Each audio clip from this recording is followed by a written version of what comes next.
오늘 아침부터 대부분의 성도님들이 아침부터 나오셔서 예배 자리와 및 많은 자리 가운데에서 섬기시고 봉사하시고 희생해 주셔서 참으로 감사합니다. 참 많이 피곤할 텐데 아마 오늘 드려지는 마지막 예배가 될 것이고 이제 저희의 삶의 자리 가운데로 나아가기 위한 첫 번째 이 예배의 자리 가운데 여러분 큰 은혜 받으시고 하나님의 위로와 용기 받으시기를 간절히 소망합니다. 여러분 큐티 혹시 잘 하고 있으신가요? 아마 저는 저희 성도님들을 믿습니다. 아마 잘 하고 있으시라 믿습니다. 저희가 지금 예레미야를 계속해서 보고 있습니다. 예레미야 선지자에게 한 가지 별명이 있습니다. 그 별명이 무엇이냐면 눈물의 선지자입니다.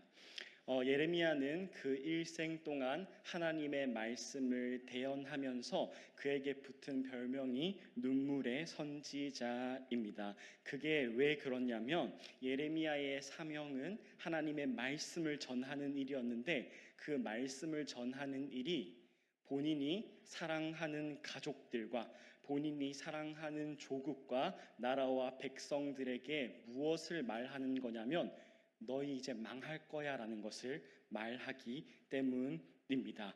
너희 이제 포로로 끌려갈 거야. 너희 이제 망할 거야 라고 말하기 때문입니다. 그래서 예레미야를 읽을 때 그 깊은 저변에 적적하고 먹먹한 아픔이 느껴지기도 하고 그 아픔 가운데 숨어 있는 소망의 말씀들이 있습니다. 오늘 저희가 읽은 말씀은 이 중에 한 가지 소망의 말씀입니다. 오늘 저희가 읽은 본문 1절을 띄워주시겠습니까? 보시면 예레미야가 아직 시위대 뜰에 어떻게 돼 있냐면 갇혀 있다라고 말을 하고 있습니다. 오늘 본문의 배경은 이러합니다. 지금 예레미야가 어디에 갇혀 있습니다. 여기 왜 갇혀 있었냐면 예레미야가 하는 일이 하나님의 말씀을 전하는 거였고 그 내용이 당신들 이제 망할 겁니다. 당신들 이제 바벨론의 포로로 끌려갈 거예요 라고 말하는 일이었는데 이 예레미야가 이걸 어디까지 가서 말하냐면 저희가 읽은 본문의 전장인 32장에 나오는데 왕 앞에까지 가서 합니다. 왕 앞에까지 가서 저희 이제 전쟁할 건데 그 전쟁 망할 겁니다. 저희 이제 다 포로로 끌려갈 겁니다 라는 말을 왕과 고위 관계자들 앞에서 합니다. 그러니 당연히 어떻게 되겠습니까? 끌려갔죠. 정말 지금 좀 무슨 소리 하냐라고 하면서 끌려가서 지금 예레미야는 갇혀 있는 상황입니다. 이 상황 가운데 하나님께서 임재하시고 예레미야에게 말씀하기 시작하시는 게 오늘 저희가 읽은 본문입니다. 하나님께서 예레미야에게 말씀하기 시작하십니다. 2절을 띄워주시겠습니까? 뭐라 말씀하시냐면 이를 행하시는 여호와 그것을 만들며 성취하시는 여호와 그의 이름을 여호와라 하는 이가 이와 같이 이르시도다. 아멘. 저희가 누군가를 신뢰하는 것은 상당히 어려운 일입니다. 왜 그러냐면 저희가 누군가를 신뢰하거나 혹은 누군가가 우리를 신뢰할 때 그만한 근거가 있어야 되고요. 이유가 있어야 됩니다. 여러 가지 상황이 함께 만들어져서 신뢰라는 단어가 형성이 됩니다. 제가 처음 영신교회에 왔을 때를 저는 아직도 기억하고 있습니다. 제가 처음에 영신교회에 왔을 때 당연히 많은 환영을 받았고 사랑도 받았지만 아직도 기억나는 것이 저와 여러분 사이에 신뢰는 아직 없었습니다. 비록 저 전도사 모 권사 조카라고 하더라, 우리 누구 선교사님 아들이라고 하더라라는 말은 있었지만 이해는 하고 있었지만 여전히 그래도 아직은이라는 느낌이 있었고 저희 사이에 어색한 기류가 여전히 있었습니다. 신뢰가 없었죠. 근데 시간이 지나기 시작하면서 저와 여러분이 대화를 하기 시작하고, 제가 일하는 것을 여러분이 보기 시작하고, 제가 사역하는 것, 제가 말씀을 전하는 것, 제가 어떻게 생활하는지를 여러분이 보기 시작하면서 여러분과 함께 관계를 맺어감에 있어서 이제는 전보다 저를 향한 어떤 신뢰가 저는 느껴집니다. 이게 신뢰입니다. 시간이 필요하고요, 이유가 필요하고, 근거가 필요하고, 여러 가지 상황들이 필요합니다.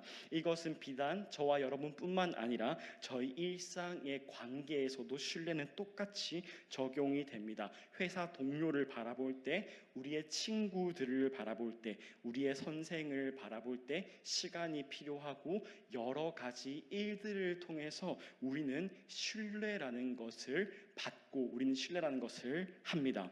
오늘 본문에서 예레미야에게 임하신 하나님께서 먼저 다짜고짜 이렇게 해라라고 말씀하지 않으십니다.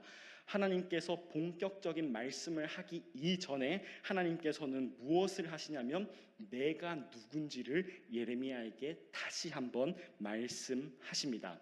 저희가 초반에 보았듯이 지금 예레미야에는 갇혀 있는 상황입니다. 아마 저희가 예측할 수 있는 것은 예레미야가 힘들었을 것 같아요.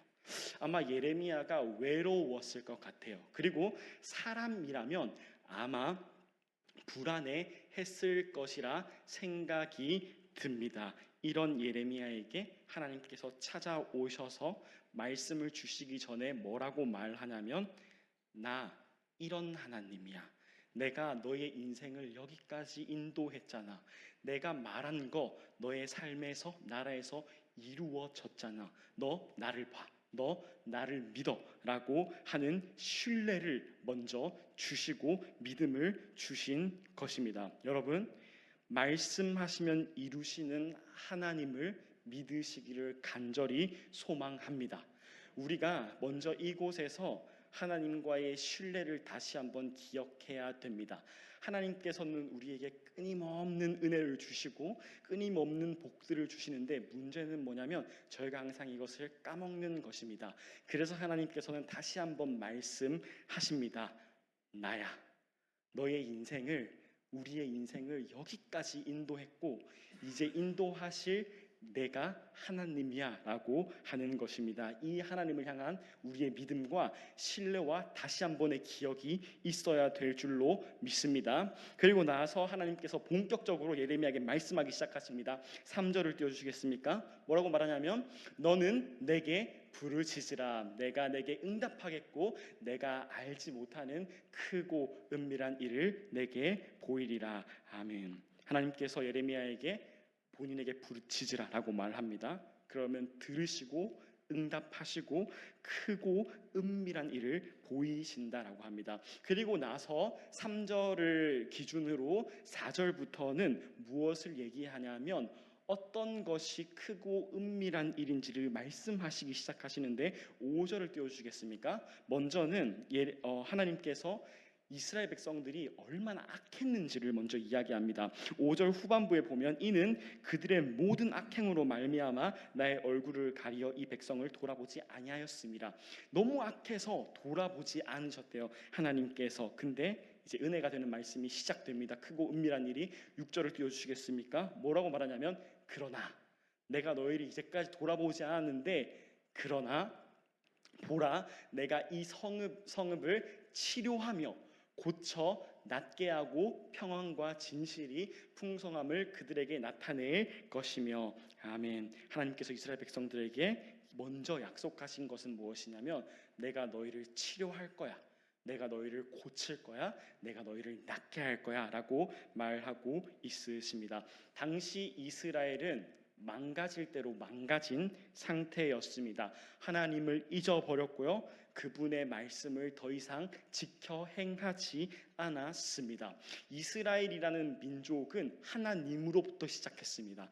하나님이 없으면, 하나님이라는 단어를 빼고 절대로 이스라엘을 설명할 수 없을 정도로 처음부터 끝이 이스라엘은 하나님이었습니다. 근데 이스라엘은 하나님을 잊어버리기 시작하면서 망하기 시작한 거죠. 하나님이 없는 이스라엘은 더 이상 이스라엘이 아니고 의미가 없는 나라입니다. 이런 이스라엘을 보고 하나님께서 먼저 말씀하신 것이 내가 너희를 고칠 거야, 내가 너희를 낫게 할 거야 라고 하신 말씀입니다. 그리고 나서 쭉 이어서 계속해서 그 회복을 말씀하시는데 한 가지 더 약속하십니다. 10절에 이렇게 말하고 있습니다. 황폐하여 사람도 없고 짐승도 없다 하던 여기, 곧 황폐하여 사람도 없고 주민도 없고 짐승도 없던 유다 성읍들과 예루살렘 거리에서 뭐가 시작되냐면 즐거워하는 소리, 기뻐하는 소리, 신랑의 소리, 신부의 소리가 들릴 것이라고 말씀하고 있으십니다. 낫게 하신 뒤에 기쁨을 회복시키신다고 말하고 있는 겁니다. 당시 이스라엘이 하나님을 떠나면서 그들의 모든 것을 잃었다라는 말은 다시 말해서 죽었다라는 것이겠죠.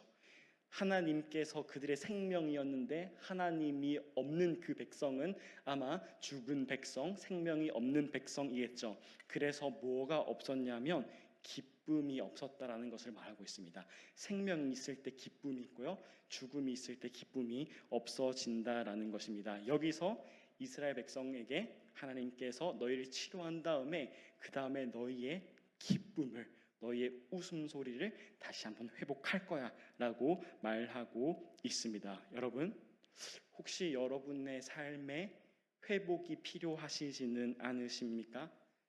언젠가부터 하나님의 은혜를 점차 잊어버리기 시작하고 하나님과의 관계가 조금 멀어진 분은 없으십니까? 혹 계속 교회에 있지만 언젠가부터 공허한 마음들, 외로운 마음들, 불안한 마음이 여전히 있으시지는 않으십니까? 여러분, 이스라엘에게 하셨던 하나님의 회복의 말씀과 이 약속은 여전히 우리를 향하고 있음을 믿으시기를 간절히 소망합니다. 말씀하시면 이루시고 약속하시면 성취하시는 그 하나님이 우리를 회복하신다고, 우리를 살리실 거라고, 우리 마음 가운데, 우리 삶 가운데 다시 한번 기쁨을 회복하신다고 지금 약속하고 있는 것입니다. 근데 여기서 한 가지 중요한 거, 저희가 잊어버리면 안 되는 것이 있습니다. 다시 3절로 돌아가 주시겠습니까? 3절에 저희가 잘 아는 말씀에서 뭐라고 말하고 있죠? 저희가 그 뒤에 우리가 알지 못하는 크고 은밀한 일이 무엇인지를 어렴풋이 보았습니다. 근데 이것을 우리가 보고 받으려면 뭐라고 말하고 있죠? 너는 내게 불을 지으라 라고 말하고 있습니다. 하나님께서 우리에게 회복을 약속하실 때, 회복을 주신다고 하셨을 때 우리에게 말씀하신 것이 바로 기도라는 거죠.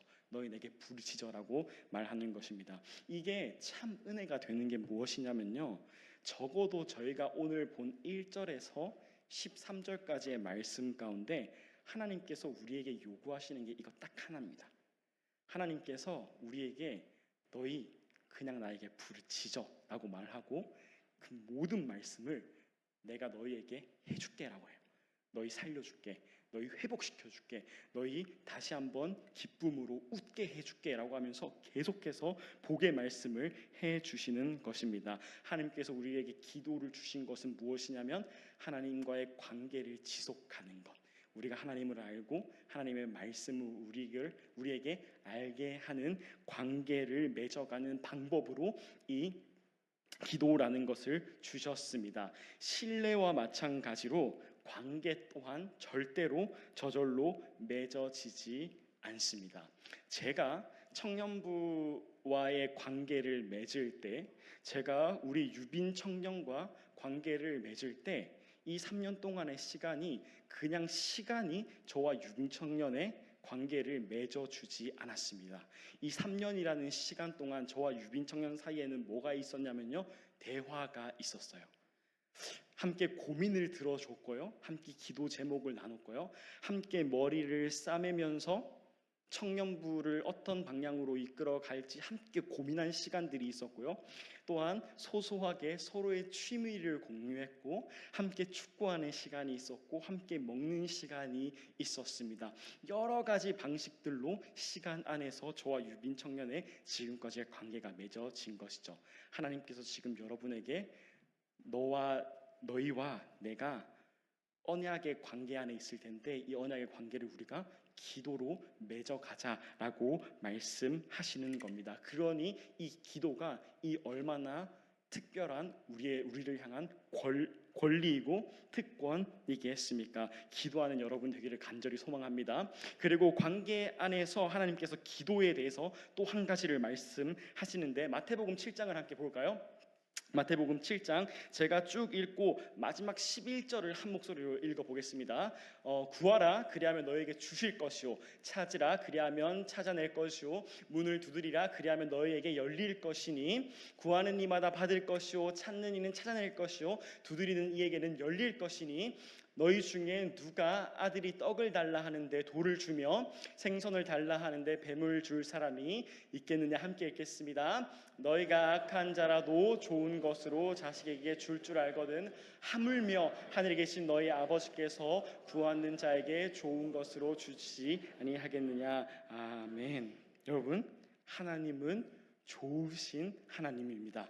그 좋으신 하나님이요 우리를 사랑하셔서 우리가 기도할 때 그분과의 관계를 지속적으로 맺어 가려고 꿈틀꿈틀 거릴 때 우리에게 좋은 것을 주신다라고 말씀하고 있으십니다. 여러분의 삶 가운데 다시 한번 기도가 지속되기를 간절히 소망합니다. 마지막입니다. 그리고 우리가 마지막으로 분명하게 알아야 될 것이 있습니다. 하나님의 약속을 성취하시고 우리에게 회복, 치유, 나음을 주시고 기쁨을 회복시켜 주시고 우리에게 기도를 가능케 하시는 분이 있죠.